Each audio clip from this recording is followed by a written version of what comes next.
let some of the story become known about the events that led up to the accident where my little sister, Maria Isabel, lost her life. Right here at McDonald's in Lakeland, Highway 98, Maria Isabel, her husband Enrique, and her friend, best friend, childhood friend, also the vice president of the Young American Dreamers, Heather Ryder. They came here to have a meeting with other youth organizers to give a report about how they had been treated at Disney in Orlando a couple days prior, when they had gone to go do a demonstration when at the time presidential candidate Mitt Romney had come out there during his campaign.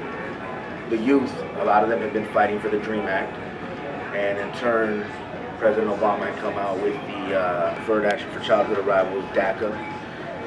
And there was a lot of, mixed signals in Mitt Romney's camp about whether he would, take that away or whether he would allow it to continue. So members from different organizations went to that event in Orlando, Disney. Upon arrival, several of the members of the Young American Dreamers, with members from SWEAR at Polk State College, and other students from other organizations showed up, and once inside Disney, they were stopped by Disney security because they had poster boards rolled up with messages about the deferred action, but they were rolled up. That's key number one, that they were rolled up, they were closed up. Disney security asked them what they were. They said they were signs that they were there to do a demonstration. They had been under the impression that they were allowed because it was, they thought it was public property. The area was public. Disney security told them that it wasn't. They asked how it wasn't, if that area was, you didn't have to pay to be there. So Disney security really didn't give them much of an answer, just told them that they had to leave. So they went to board the shuttle to leave Disney, and Disney security told them that no, they were not allowed to use Disney property to leave Disney itself.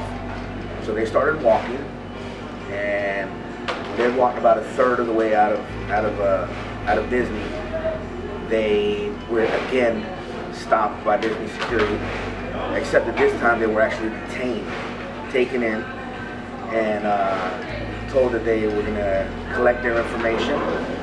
They took photos of some of the people there, and took their information to put them down as trespassing them, banning them from Disney for life. So once they were in there and they were being questioned, some officers from the Sheriff's Office in Orange County showed up and told Disney security that they had to let them go because they were doing nothing wrong. However, Disney continued to detain them for almost a total of 2 hours, and finally when they released them, they told the members of the Young American Dreamers and the other students that after a year they could write a letter apologizing to Disney because of the incident. So after a year, Disney would, if they wrote the letters of apology, they would read the letters, and upon review and upon approval, then they would allow them to return to Disney, or be allowed to return to Disney and Disney properties. Until then, they were banned from Disney. All Disney properties, they can't go there. That is why on Monday, July 15th, 2013, there will be that right there with Congressman Luis Gutierrez and Congressman Daniel Webster, District 10. Luis Gutierrez, of course, the champion of the immigration reform movement coming out of Illinois. It's going to be coming down here to talk with other congressional leaders, and we have been invited, we the Young American Dreamers. However, the hotel that this will be happening at we were informed that it was Disney property, so because of that, we cannot go. Even if we could, we would not, in memory of the tragic loss of our founder, who had been banned from Disney after doing nothing wrong. We will continue not only with her movement, continuing with her fight, but we will also go on and pretty much continue with her banishment, her trespass, because they did nothing wrong, and to demand an apology when they did nothing wrong it's not right. So please watch and see how things turned out. Thank you.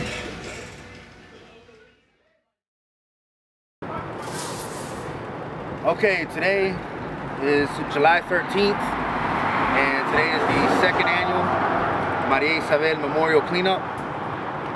The reason it is the Maria Isabel Memorial Cleanup is because when she passed away on June 24th last year, 2012, that weekend we were going to have the cleanup. So we moved it a month forward. Right here we have the sign from the Department of Transportation. Broad safety in memory of Maria Isabel Barajas Martinez. And as you can see behind me, we have members and supporters of the Young American Dreamers who are doing the cleanup, picking up trash on the side of the road. This is Lake Ship Drive, going from Highway 17 and Record Highway on the north side. We have right here on the sign to explain the decorations, because the decorations get changed periodically. My mother, Maria Barajas, she goes on and she does the decorations depending what holiday we have.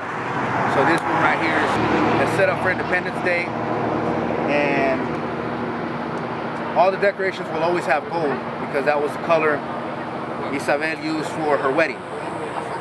Right here on the corner of Ridge Avenue, Lake Ship Drive, right here on the road.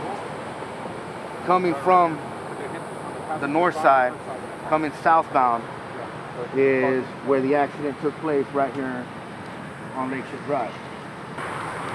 So this is where Isabel lost her life. Coming back from a meeting, discussing with other organizers, other activists about the event that happened in Walt Disney World with the Mitt Romney campaign. So it was a very tragic day for all of us, and the world lost a really, really great person. Now we're here at the Barajas family residence, and also known here as Young American Dreamers YAD headquarters. What you see behind me here is part of the porch has been turned into a memorial tribute section to Maria Isabel.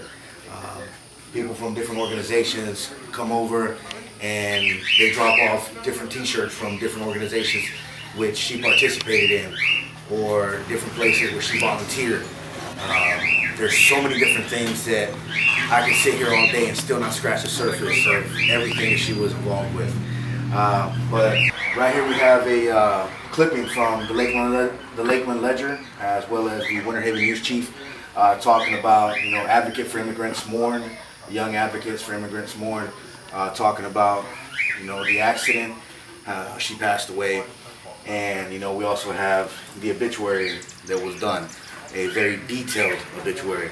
So right here, everybody's more than welcome to come over. We have a guest book, we have pamphlets, we have all sorts of information about the Young American Dreamers, as well as about Isabel and her legacy. Here we finally found ourselves at my little sister Maria Isabel's final resting place here at Glen Abbey Memorial Gardens. And as I mentioned before, my mother makes sure she decorates everything in accordance to whatever holidays is in season. And This right here, a lot of people come here to pay final tribute, to talk to her. And you'll notice that everything about her has butterflies, including our shirts, our banners, our logos. We now put butterflies on them because butterflies were what she really loved. And the butterfly is on all our shirts to remind the members of the Young American Dreamers that she's always with us. She's always present. Because instead of believing that she became an angel where she looks down on us from up above, instead she's a butterfly that flutters amongst us. I just remember and am reminded of a quote that I heard of a child asking, how does one become a butterfly? And the answer the child was given was, you must want to fly so much that you're willing to give up being a caterpillar. And that's what she did. She refused to stay idle and just watch things happen. She took action and went forward and dedicated her life to fighting for others. And that's what we now do. We continue her fight. We continue moving forward with her movement. And as I say, may her soul rest in peace. May she always be remembered. And may her legacy live on.